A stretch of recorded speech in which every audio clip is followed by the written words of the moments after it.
All right, good evening. I hope everybody can hear me. I can see you, Jacob Martin. Jacob, can you give me a thumbs up if you can hear me so I know? Okay, good. Everybody can hear. Welcome to the BCSC and CEA and the Columbus Wealth Referendum Increase Financial Workshop. We're hoping today to help you figure out how to make a plan before you get your referendum dollars. So we are happy that you're here this evening. Thank you.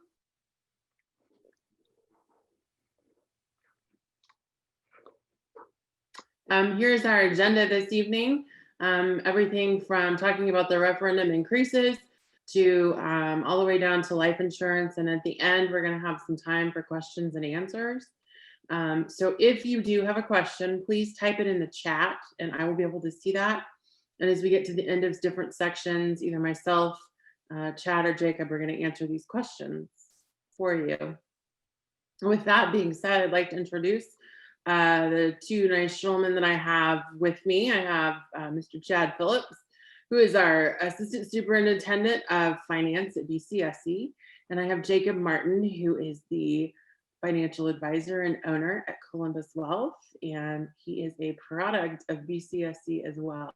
So he is, we are all very happy to have him. And I am Amy London. I'm a special ed teacher at North High School, as well as the president of the Columbus Educators Association.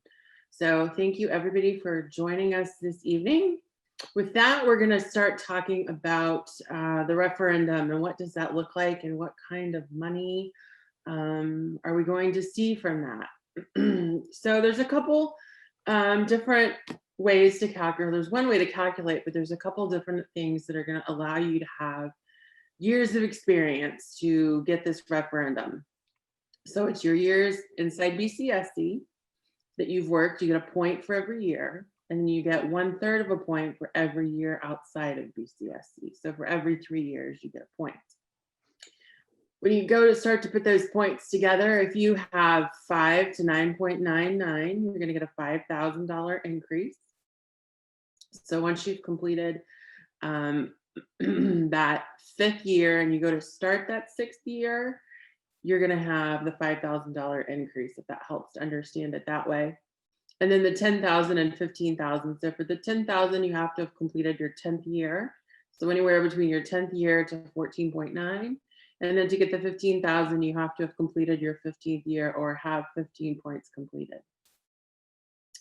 The amount of money that you'll get is based on our referendum increase, but it's also can't exceed our maximum salary, which is $85,000 for this collective bargaining agreement. So in the years 2021, 50% of this increase comes to you in January. So if you were supposed to get $5,000, you're going to get $2,500 starting in January over a period of time in your paycheck, not in one lump sum. There's been some questions about if it comes in a lump sum or in your paychecks. 17 pays between January 1st and August 13th. Boy, that seems like a long time away, August 13th of 2021. So you're going to have those 17 pays, you're going to get that money. And then on here, Mr. Phillips has given us a nice referendum increase estimator. And when he clicks on that and shows us what that looks like, you'll see that you'll be able to put in your different years, your BCSC teaching experience outside of BCSC, and then, excuse me, your expected teacher contract pay. You put in your points. And then if you have any outside of BCSC, you get your total points, and then it tells you there how much your referendum increase will be. It tells you how much it's going to be over 17 pays. And then it talks about at the bottom there how much it's going to be over 26 pays, which is eventually what will happen when we start the 2021-2022 school year, which seems so far away as well, but it's not. It'll be here before we know it. So this is a really good tool to know. You have to, or to use, you have to put the items from numbers 1, 2, and then it will help you calculate how much money you're going to get. So if you're thinking to yourself, how much am I going to get every week with this? what's this going to look like? This is the tool that's going to help you. All right, I'm going to go back to the other slide, please. There we go. And then teachers who are not getting the points for the beginning of the year, like we have, or not the points, but the increases from 5, 10, and 15,000. There are folks that are getting stipends, and those folks are teachers who are returning to BCSC, who have less than the 5 years or less in their teaching experience. So they have not completed that 5th year. So if you're in your 5th year, you're almost there, but you haven't completed it yet, you're going to get a stipend. And then that amount of money is going to be determined by the amount of people we have that are in that pool together, but it shouldn't exceed $500. So that's a little bit of information about the referendum. So if you have more questions about it, feel free to type them in the chat, or at the end, there'll be some time to ask as well.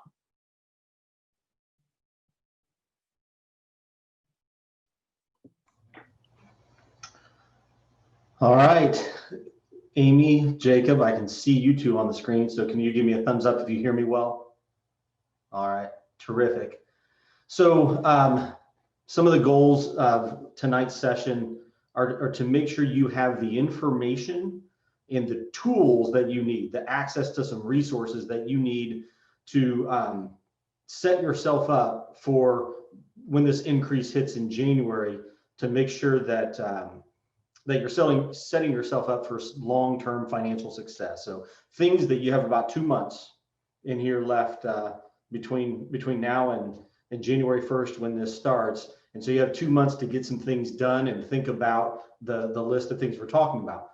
One of those, and the one listed first for a reason, is your 403B contributions. So this screen right now is showing you, this is about your regular contribution that you're making based on your base salary. So many of you, if you're a returning teacher, and most of you, if you're qualifying for the referendum increase, you're a returning teacher, you're probably getting a $1,200 increase, unless you're at the very top of the scale, and your increase could be different. But the majority will be getting a $1,200 increase. So do you need to adjust your regular 403B contribution to make sure you account for that $1,200 increase? Has it been a few years since you've increased your contribution? When was the last time you looked at that? Or can you even afford to put in more than 3% of your salary from your regular contribution? You should know that BCSC matches up to 3% of your salary as long as you're putting that much in. So a change this year, just this fall, was the payroll deduction form that you used to have to fill out and send in to us at the administration building and the payroll office if you wanted to change your contributions, is now a Google form. And so all you have to do is click on that link, and this whole presentation is available to you. If you look in the chat, you'll see that you can get to this presentation so that you can click on these live links. And so if you want to change your contribution amount for the next quarter, which starts January 1st, all you have to do is click on this link, fill out the few questions, and then submit it. And as long as you're logged in as your BCSC Google account, then we will count this. As a matter of fact, you can't access it if you're not logged in to your Google account. So it will count just like you sent that form in to us. And Jacob also shared this link to contribution limits, the 2020 contribution limits for many of the things that we're talking about here today. Any of the tax advantaged plans, the IRS limits how much you can put into each of those. And so there's a link here to see what the limit is for putting into your 403B and 401A. So this is the regular contribution that you're putting into your 403B from the base part of your salary. This is something you should think about and do each year. Now, with the referendum increase, if you want to earn 3%, the 3% match from BCSC on that portion of your increase, that portion of your salary, you do have to complete a separate 403B deduction form. Because those are going to be paid from two different funds, we have to keep those two items separate. So for ease, we put on there basically what 3% is if you're getting a $5,000 increase, 10,000 and 15,000. So 3%, that's your per pay amount right there that it would cost you. This is your annual amount. So I'm sorry, that's your per pay amount. So basically you need to figure out what your total you're willing to put in from the referendum portion of your increase, and then do the same thing, but this is a separate link. So if you click on that referendum 403B deduction link, it'll take you to a very similar form, but this is specific just to the referendum portion of your 403B deduction. So Jacob asked me some really good questions the other day. If you're putting in, and I got some emails for some folks too. So if you're putting in $100 into your regular, you've been doing that for years, $100 a pay has been going into your regular 403B, and you want to put $25 per pay into your from your referendum portion so that you make sure you earn the full amount, you need to fill out a separate form. This link right here will take you to the form to do that. And you put $25 on there per pay. If you want to increase your $100, I'm going to go back to the earlier slide. If you want to increase your 100 to 150 per pay, then you need to go to this link and change your 150. And you would then total be putting in 175 per pay, 150 from your regular base salary, and then 25 from your referendum portion of your salary. That way you earn the full match in both. Chad, is there a timeline for that, that we have to have those changes done to be effective in January? Great question. It's always a week before the payroll date. So this one is an unusual one. Of course, January 1st is the payroll date, which makes it interesting for us. So we would really appreciate it if you get that done before you leave for the winter break. So whatever that day is, it's 21st or 22nd this year. That way we can get those all processed well before that first payroll on January 1st. Chad, great question. What happens if someone is maxing out that IRS limit on their normal side? What they should do in that case? Jacob, I turned my volume all the way up and I couldn't quite hear you. Can you? Yeah. Can you hear me now? A little bit better, yeah. If someone is maxing out the IRS limit to their 403B contribution and they want to get the money in on the referendum side, what should they do? How should they change their numbers to allow it? Terrific question. So the IRS limits how much you can put into a 403B in any given calendar year. If you are already maxing out what the IRS lets you put in from your normal base salary portion, and you want to earn the matching 3% on the referendum portion of your salary, you'll need to go in and reduce the per pay amount that you're having taken from your regular salary by, say, $25 per pay, and then go fill out a payroll deduction form for the referendum portion for the $25. And so you'll be putting in the same amount, but you'll earn the matching portion on the 401A on the referendum portion. That's a really good question. Thanks, Jacob. Any other questions come in on the chat? It doesn't look like it. Okay, so I got to ask the same question since you both have as well. Can you guys hear me okay? Thumbs up if volume is good to go. Okay, awesome. So one of the options that we wanted to talk about tonight that you have at your disposal is the ability to contribute to a 529 college savings account from your payroll deductions. And so if you haven't set up an account before, or you need to deduct money from your paycheck, Chad has put both those links on this page. So both of those hyperlinks will open to the 529 website with the state of Indiana. As it's loading, there we go. The other one being a link to have money deducted from your payroll, from your paycheck, and put into the 529 account that you've opened with the state. So what is a 529 account? This comes up a lot. We'll hear things like, I know there's numbers associated with this thing. What does it do? I know there's something about college. And the main point being that this is a way for you to save tax advantage money into an account that can be used for college expenses. The two things to remember with these accounts, you're going to have a beneficiary, which is the person who's going to receive the money. So that might be your child or the person you're saving for. And then you're going to have the owner of the account. And that'll matter in a second when I come back to that, and I'll talk about why that's important to understand the structure. But how does it impact your taxes? You receive a credit of up to $1,000 on your taxes if you put in up to $5,000 for the year. That is per household. Okay, so not per kid, not per parent, but per household.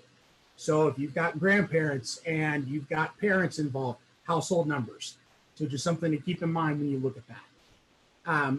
The money, again, I put potential on there because, again, financial planner, like we have to use words like this to say if you screw something up, yeah, the money could be taxable to you if you don't use it the right way. But that's to use it for college. That's the purpose of it.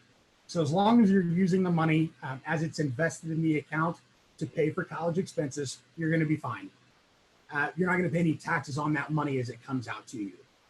So one of the things that I'll mention often is, what if I have multiple children or individuals that we're trying to save for? I like to recommend, if the kids are somewhat close in age, using one account isn't such a bad idea, because you can go in and change the beneficiary 2 times a year. So if you were paying out money and needed to write checks for multiple students in school or multiple tuition checks, if they're staggered a little bit, you get the compounding interest effect of putting all that money into one account. So yes, you can have multiple per kid, and plenty of people do that. I would recommend talking to someone that can help you understand what's going to be best for your family and your household. But a big one that gets missed is personal education expenses. If you're going to go get a master's degree, you can use a 529 account. So channel money that direction and use it on a, again, tax benefit for you to pay for some of those expenses as they come up, even if it's just the year of, right? Like if you know you're going to spend $5,000 on school, push it through this account first, get your credit, and move on. That's another one we hear often of, oh, it's too late for me to use this account. My kids are already about to go to school. Not necessarily. I'm going to shift to the other side of that page there where you see the deduction and credit. This is a big point of confusion of understanding the difference between deduction and credit on your taxes. So 529 accounts are a credit. That $1,000 is a credit to you, not a deduction. Meaning that if you made $80,000 as a household, you would calculate your income tax. Whatever bill you owed, you get to take $1,000 off of it. So truly a far bigger impact on your bottom line than if it was a deduction like your contributions are to a 403B, right? Still helpful, but in this case, sometimes people will say, well, it's only $1,000, what good is that to me? Well, it could be a really big difference. If you were owing $1,500 or $1,000 or under, you're going to get the difference. So that $1,000 is always credited to your name. Understanding the expected family contribution side of this, the EFC. This is where I'm going to go back to where I started on the 529. When we think about parent versus student versus non-parent dollars saved. So Chad, if you want to flip us to the next slide there. When you look at dollars saved, you go and fill out FAFSA paperwork. That's kind of the terminology that most people are familiar with. FAFSA paperwork is telling all of the universities out there, colleges, this is what the Martin family is able to pay for their kids' college.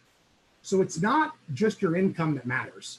They take in what dollars are saved under the parent's name, what dollars are saved under the child's name, put those together, and you have the expected family contribution. So I wanted to highlight this to say, if you can put money somewhere that is exactly the same, but it benefits your family more, why not? And so if you have a parent's assets here, right? So each of the table here, accessible means it counts towards your score. Non-accessible mean it does not.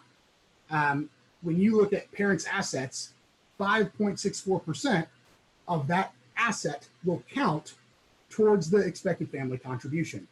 So a 529 with the owner being parents for the beneficiary of the kid, 5.64% of that account at the time you fill out FAFSA will count towards your score. Okay, so we talk about financial aid here, right? So the more money you can get, the better from the school. 20% of the student assets are going to count. So let's say they have the 529 in their name, or they have a savings account that has $5,000 in it. That's going to hurt your expected family contribution far more than if it was counted in the parent's name. So keep that in mind as you're looking at where accounts are and where dollars are at. This is part of an entire other like 2-hour workshop that I have that we could talk all day about how you look at dollars as they come in for college funding. But some of you probably noticed even on the flyer that Chad mentioned this idea of you can open up 529 accounts for other people than just your own kids or yourself. So if a non-parent owns the 529, so let's say it's the grandparents, that asset will not count towards the expected family contribution, even though the child might be the beneficiary all the same as if the parents owned it. So you could still contribute to that account. It's just going to be owned by the grandparents.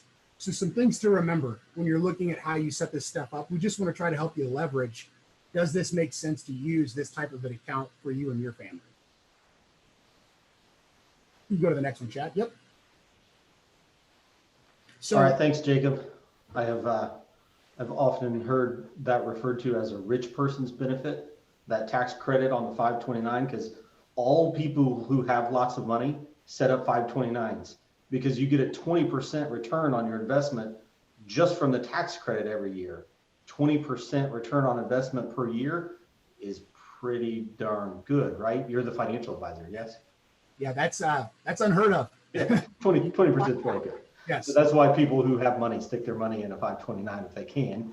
And starting in January, if you're getting ready to have an increase and you think, you know what, I should set up one for, a child or a grandchild, or even a potential grandchild. Like Jacob said, you can set up one for under your own Social Security number as the beneficiary. And then once you have a grandchild, change it over to the grandchild's name. In the meantime, you're earning 20% on every dollar you put in it, plus whatever it earns in the market.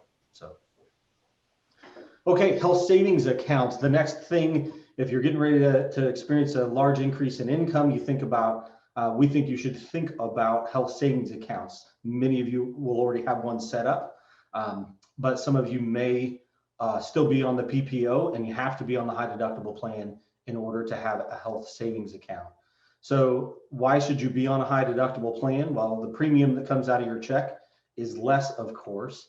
You do have the trade-off of you take on a greater out-of-pocket risk in the first portion, the first dollars that you pay for all healthcare expenses. So there's a trade-off there. In all health plans, employees take the first risk, whether that's on a deductible, a low deductible in a PPO kind of plan, or a larger deductible. You're just taking on a larger amount of the first dollar risk.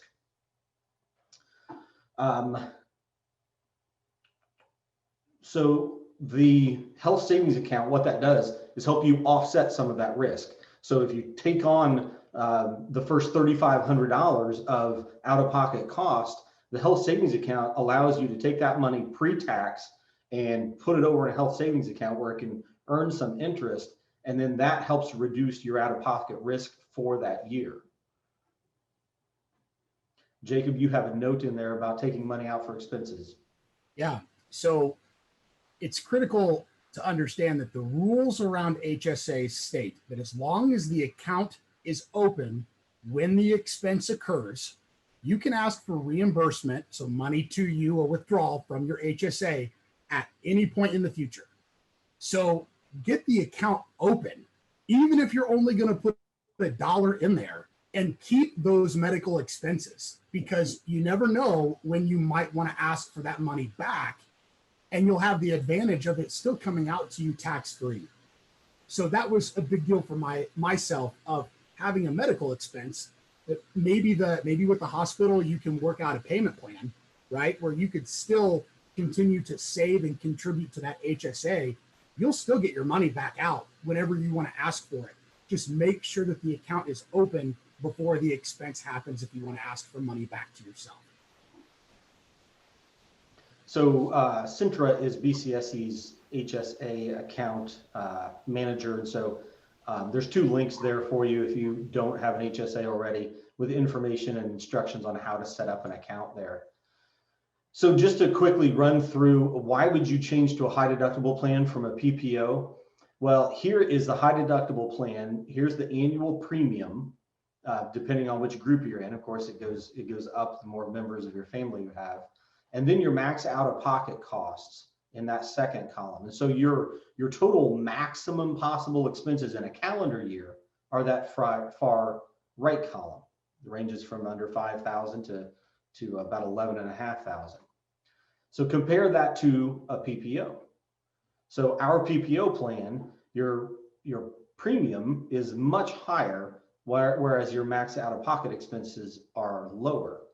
But when you do the math and you add them up, your total maximum expenses, with the exception of just the single plan, are lower for every single plan if you're on the high deductible plan. Your risk of taking on all the costs in a given year are less if you're on a high deductible plan when you include the premium cost, how much you pay out of pocket on a week-by-week basis out of your paycheck. So the premium savings are over here in this right column then. Just by changing from the PPO to the high deductible plan, you save between $1,700 and almost $7,200 per year on your premium savings. So if you take that per pay amount that you would save right here in this second to the last column, and you take all that money and you put it in an HSA each paycheck, and of course it's coming out pre-tax, here is the number of years it would take to where it would take you to accrue in your HSA the entire maximum expenses that you would have out of pocket in a high deductible year, your max out of pocket costs. Just over 2 years to just over 1 year if you're on a employee spouse, employee and children, or employee and family. So just taking those savings from changing from a PPO plan to a high deductible plan and put them in an HSA in a matter of, for 3 out of the 4 groups, in a matter of just over a year, you will eliminate all of your out-of-pocket risk for a year. Meaning you would have $3,500 for a single employee or $7,500 for a family plan.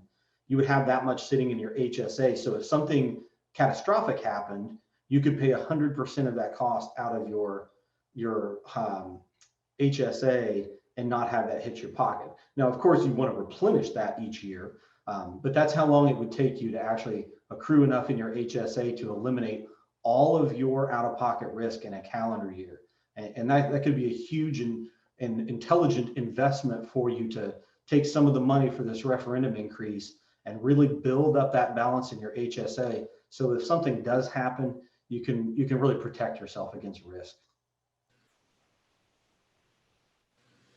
Chad, could you go back real quick to that last slide? I was just going to add to Chad's point. Remember that the premium is guaranteed. You'll have to pay that, where the max out of pocket is not. So what he's hitting at here is if you could save that difference and then that year it does happen, you're going to have that money sitting there.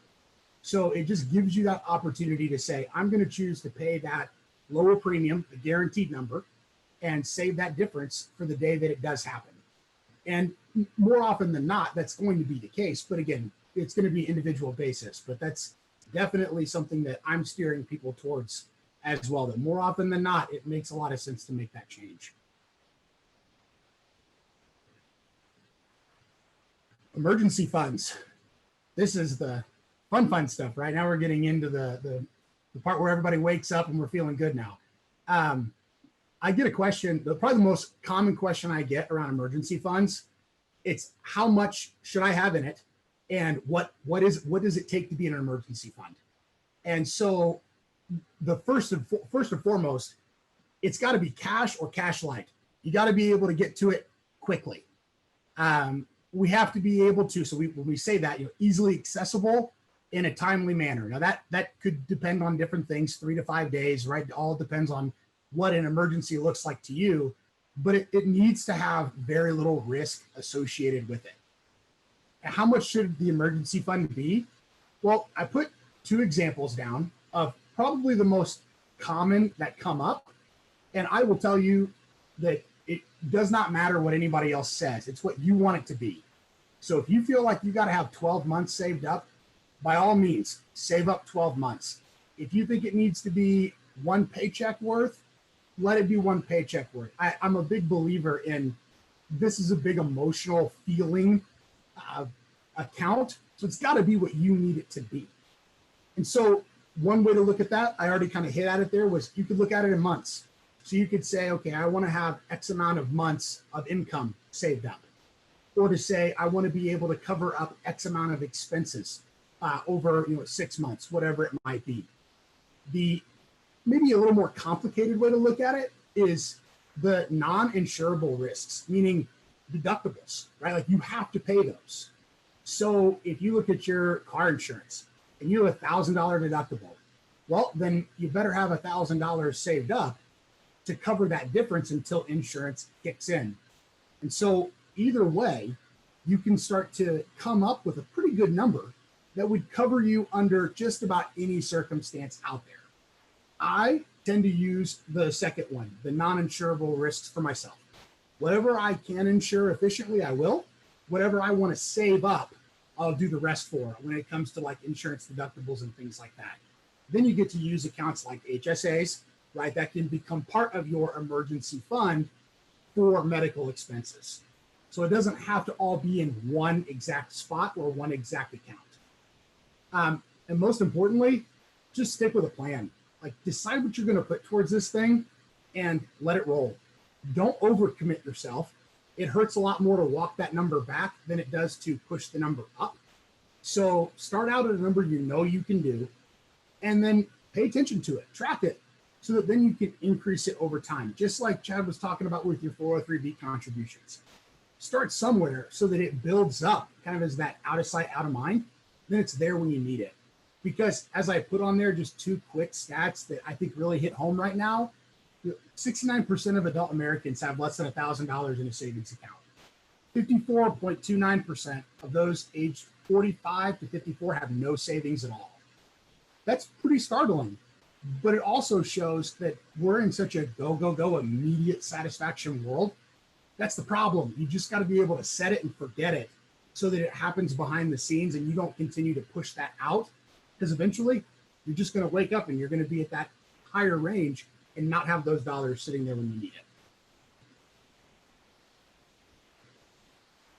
Kind of in that same vein of paying off debt around the emergency fund category, Chad's got a debt reduction worksheet in there that he had mentioned. I think you guys can check out to use for yourself. I threw in the example that I typically use when somebody walks in and tells me, hey, Jacob, we know money's coming in. We just have no idea where it's going. And I'm a big believer in budgets are like the worst thing you can hear somebody like me say, like putting yourself on a budget, like might as well, anything else out there, like putting yourself on a diet, all those things that nobody wants to hear. And so I think you got to look backwards to look forwards. And so I'll give people just this one sheet, and all I would tell you to do is look back over the last year and write down what you took home in every month.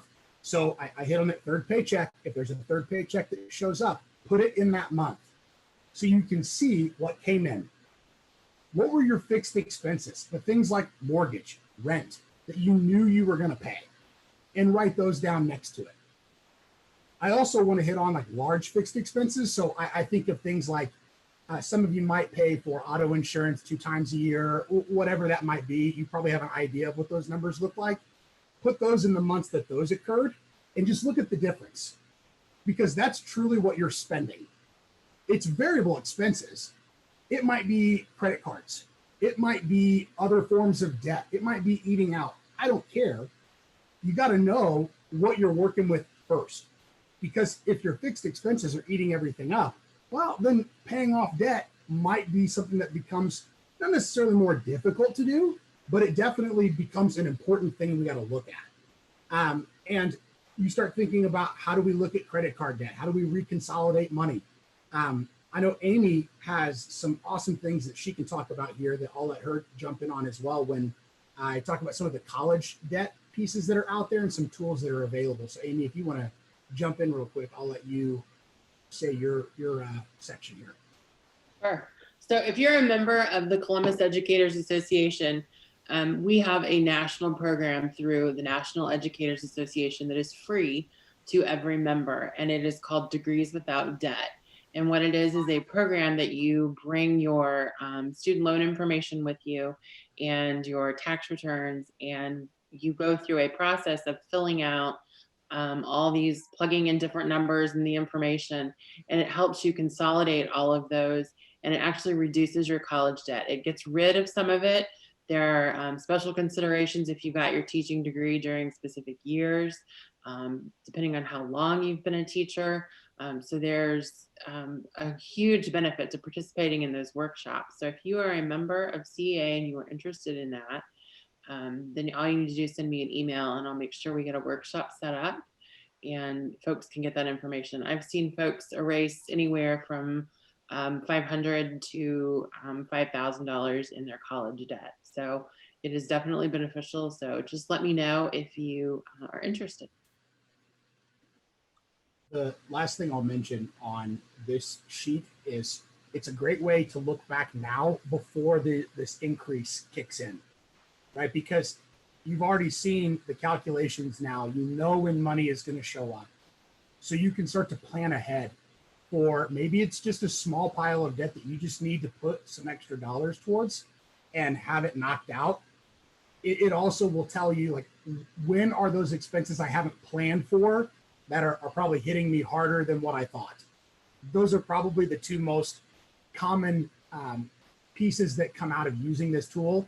People realizing that they should have been saving in February or March when they had an extra paycheck and they didn't, and then March was super loaded with expenses, whatever it might be. You just might be adding to your debt pile because you're not accounting for when money's coming in versus money going out.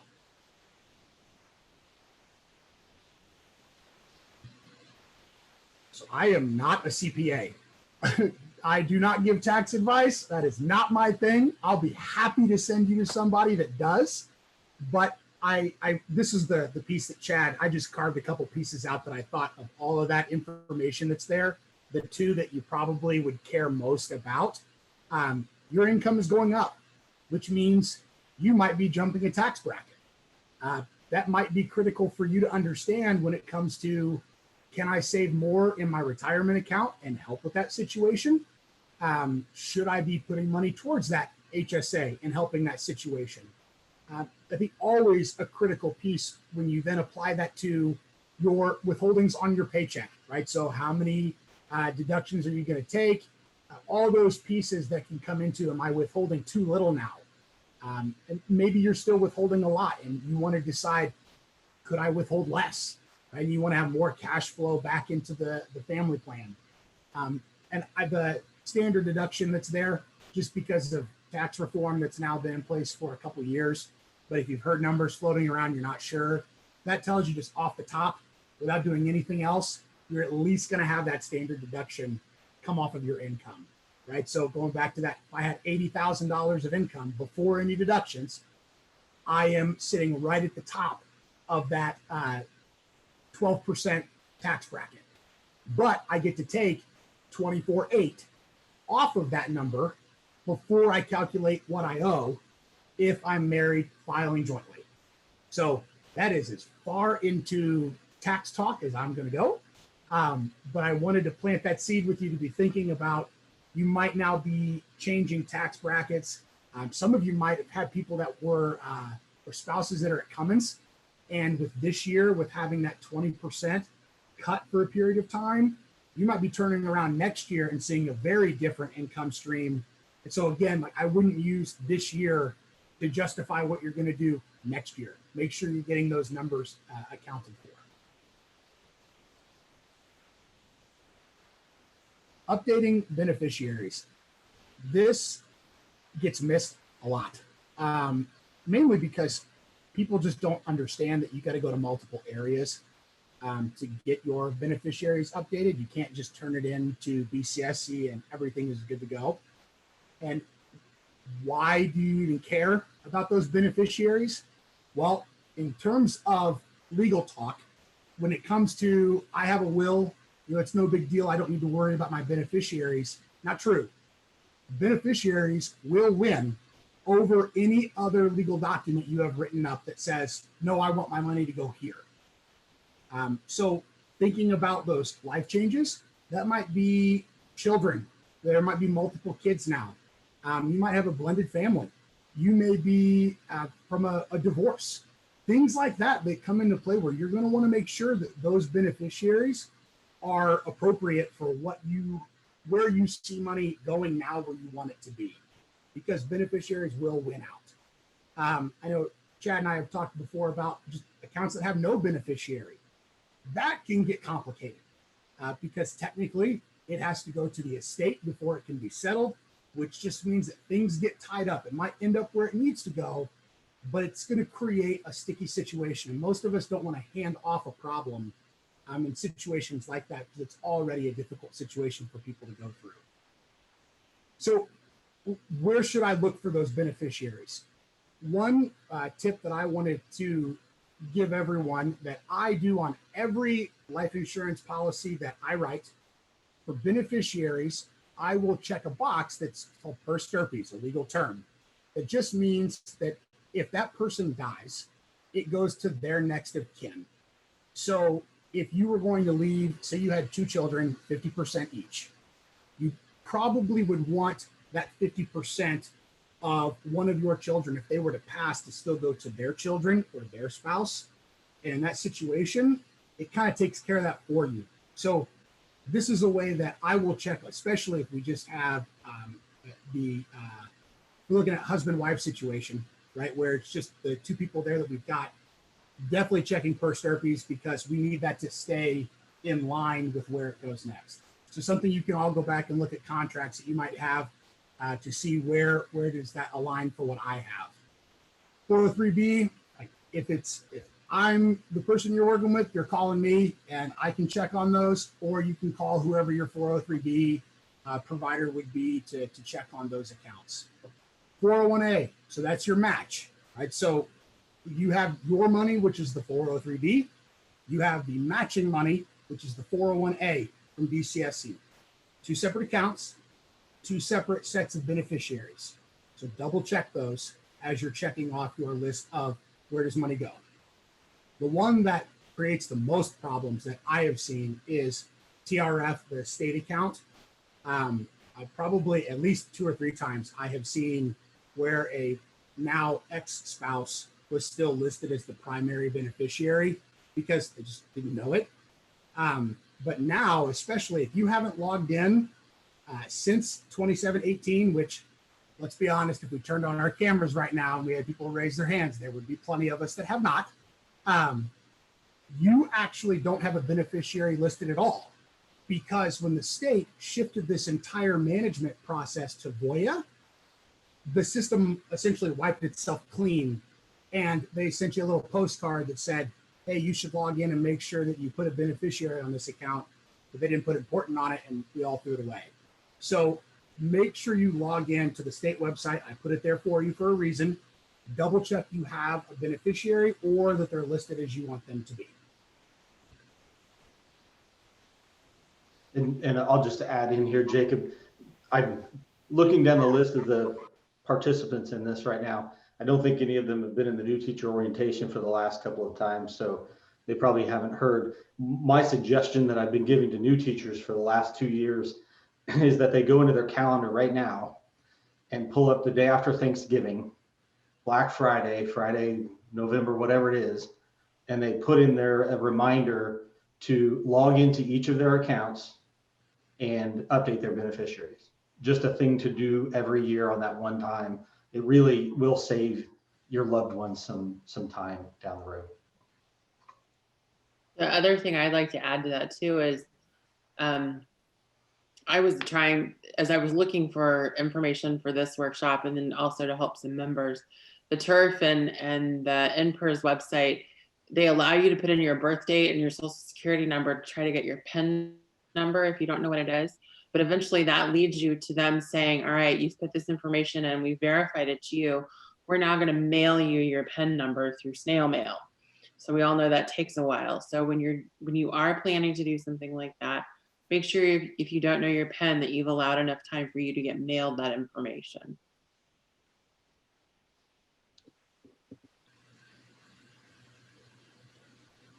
All right. Life insurance. I hate to tell you this, but 100% of us will die. Guaranteed stat that you can take from me today. The critical piece here that I gave through the link there that Chad has for the life insurance piece, there are a couple pieces that'll just walk you through.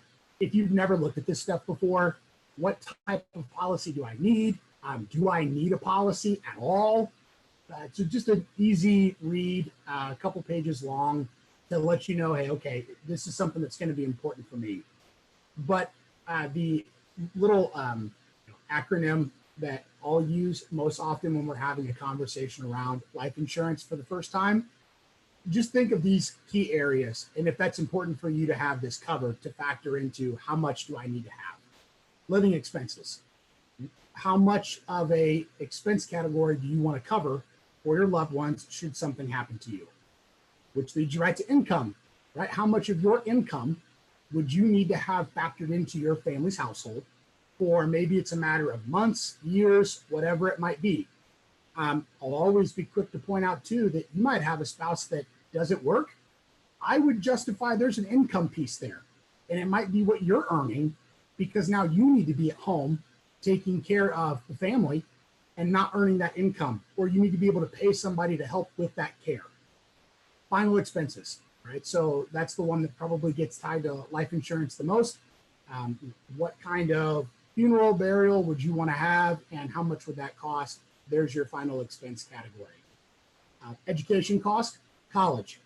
Again, it's an expensive piece of the puzzle now.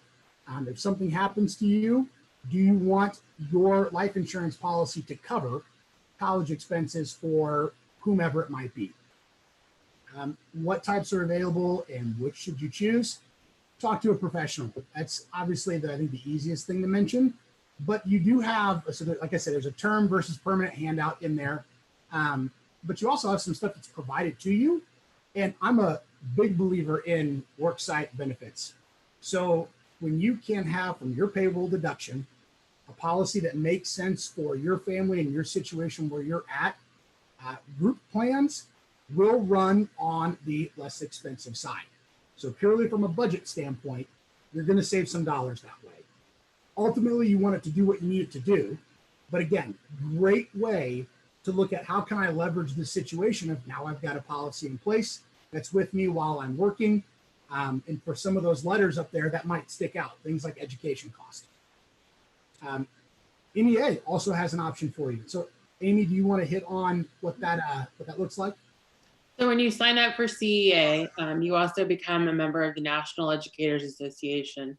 And as the member of that, you automatically get $10,000 of life insurance while you're a member. And then when you retire from your teaching job, you can join the retired portion of it. And that life insurance is still there. It's $10,000 worth. There's no medical questions. It's just you are a member, you get $10,000 worth of life insurance. So you definitely, whatever dues you pay to join the union, you make it back by getting this insurance policy for free, because it's at no cost to you and it's there if your family needs it. Like Jacob was saying earlier, I highly encourage you to make sure if you do have this, that you have the beneficiary there, because I know that that takes quite a bit of time when folks don't have the beneficiary, and it's a time that's stressful, and that's the last thing that you want to have to be worrying with. So anybody that needs information about that, just email me and I'm happy to make sure you are able to figure out if you have a beneficiary on that policy. Thanks, Amy. So the last piece I'm going to hit on that is unique to all of you that work for the state of Indiana as an educator. You have a pension. If you didn't know that, you know it now. And there are some choices you've got to make when you retire on how you're going to take that pension. You can take it as only you, where once you die, that benefit stops. You can have 100% of that paycheck continue to show up after you pass for a spouse. And then you've got some options in between. You can do 50%, you can do 2/3 of that paycheck. There are other ways to do it, but I want to hit on these specifically because you might look at the difference in if I had 100% to just me. So if I die, straight life is what they call that. If it comes to me, it's $400 more a month than if I take 100% of that survivorship for my spouse as well. Well, I could pay for a life insurance policy that would pay out the equivalent and it's of that difference, and it's going to cost me less than $400. That's just easy, simple math to say. It's why you want to have that conversation about after working too, of what can those policies do? Where would that come into play? Because that is an income loss. If you don't know what you've selected, you're going to have a problem on your hands. And then most often with Social Security, just hitting on the two of those together, that's a big chunk of change. And it's predictable. You know your pension is going to show up on the first of the month. You know Social Security is going to show up. Well, that Social Security check, if you are married and you have two checks showing up to the house, when one of you dies, they're going to look at that paycheck and they're going to say, we're going to cut it in half. We're going to take 50% of it. If that's higher than the paycheck you're receiving, you get that amount. If it's not, you just keep yours and the other check goes away. So in one way, shape, or form, you're going to see a big portion of that Social Security payment go away. And as much as we'd like to think that our fixed expenses will dramatically drop because there's one less person in play, they typically don't. They'll drop some, but not a ton. And so we just don't want to see people get stuck in a spot where you're about to have more money in your plan. You might be able to set aside those dollars now to have those things in place for down the road when you're going to need them, instead of waiting until that moment to try to put those in place, where it's going to cost you significantly more to do so.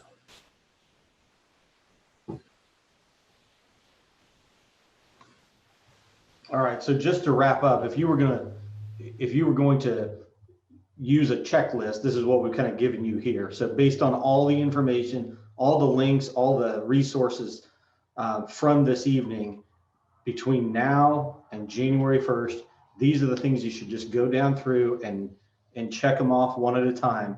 You have, your own CPA or your own financial advisor. Of course, Jacob's available as well to ask questions about any of these things, and you should do so.